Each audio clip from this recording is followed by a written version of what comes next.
I've been toying with the idea of buying a new Apple, a Macintosh, no, an iPad, one of these bad boys, and specifically this one, because it looks flippin' cool. But because I'm a pauper, the likelihood is that I will only be able to afford the base model iPad. It must be noted, however, that all iPads nowadays require the use of a pencil type thing and a keyboard. One thing I really hate about these iPads though is they all seem to have the 4:3 screen ratio. Who watches TV in 4:3 nowadays?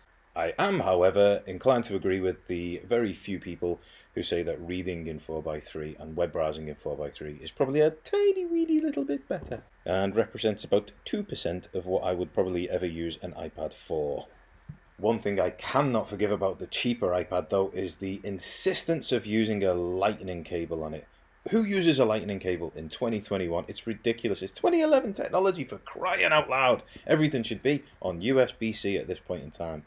Or even wireless, because most things are also wireless now as we live in the future. I personally have a Sony Xperia 5, which has a 21:9 ratio screen, and shockingly Type-C charging as well, and now costs less than pretty much any Apple device that comes with a screen on it. No, I'm not here just to bash Apple, because when they do something right, I'm the first person to admit it.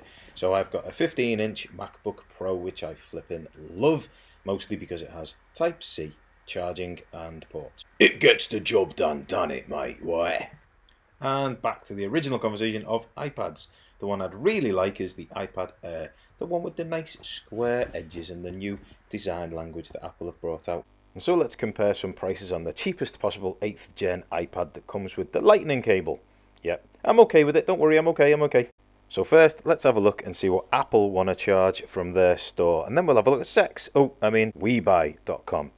And then I'm going to have a little look at the American store to see what they're charging and see what kind of discounts could be had if you visit or have friends or family in the States. But let's start with prices in the UK, where your Apple geniuses look less like this and more like this.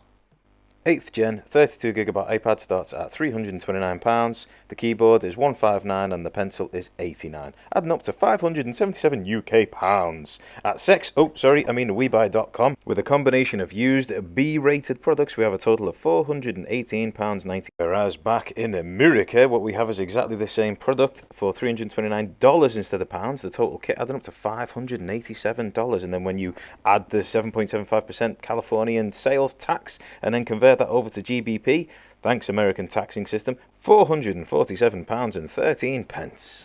So your cheapest options for a full iPad, keyboard and pen, £577 from England, £418.90 from CEX, WeBuy, and £447.13 from America.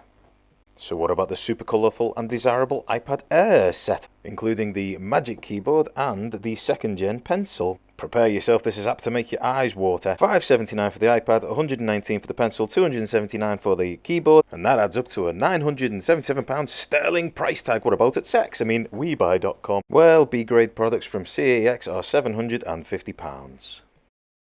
Well, from these lovely Americans, how much are they charging? Have a nice day now!